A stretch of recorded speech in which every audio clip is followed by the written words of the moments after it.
Quais são as principais complicações em cirurgia de hérnia? Eu falei do que era uma cicatriz normal. Agora eu vou falar um pouquinho de uma cicatriz anormal. Então, primeira delas, seroma. O que é isso, Tiago? Imagina o seguinte: quando eu tenho uma falha, uma brecha, entra um conteúdo que estava dentro, ele sai e ele fica ali. Por isso que o paciente sente aquele abaulamento, aquele caroço. Quando a gente corrige a hérnia, a gente vai reduzir, ou seja, a gente vai pegar esse caroço e colocar ele para dentro.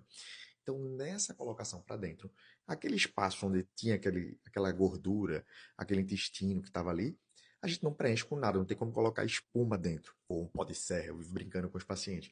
Então, aquele espaço ali, o corpo preenche com líquido, e esse líquido se chama seroma. É um líquido que ele não tem infecção, normalmente ele não tem cheiro, parece um amarelinho, água mais ralinha assim, ou um pouquinho melada de sangue. Então, esse é um pós-operatório esperado. Segunda complicação é o hematoma. Então, quando há um sangramento, aquilo ali pode ficar mais arroxeado, a ferida pode ficar abaulada.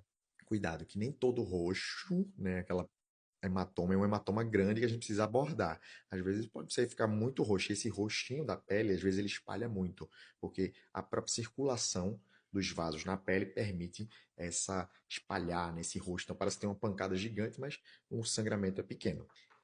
Terceiro, a infecção propriamente dita. É esperado no pós-operatório a gente ter uma parte vermelhinha no corte, ali ficar um pouquinho mais, que a gente chama de hiperemiado, né, mais vermelhado. O que preocupa é quando esse vermelho começa a espalhar e aí vira o que a gente chama de celulite, essa inflamação da pele. Às vezes pode ter pus, então normalmente a infecção a gente precisa de antibiótico. Então essas são as três principais. É óbvio que não existe só essas três. Na cirurgia a gente tem complicações relacionadas ao paciente, relacionadas à cirurgia propriamente dita, da tela, como eu já falei, de lesão de nervos. Existem outras complicações. Estou falando das mais frequentes e normalmente são mais fáceis de controlar. Me conta se tu tem alguma dúvida aqui sobre o teu pós-operatório.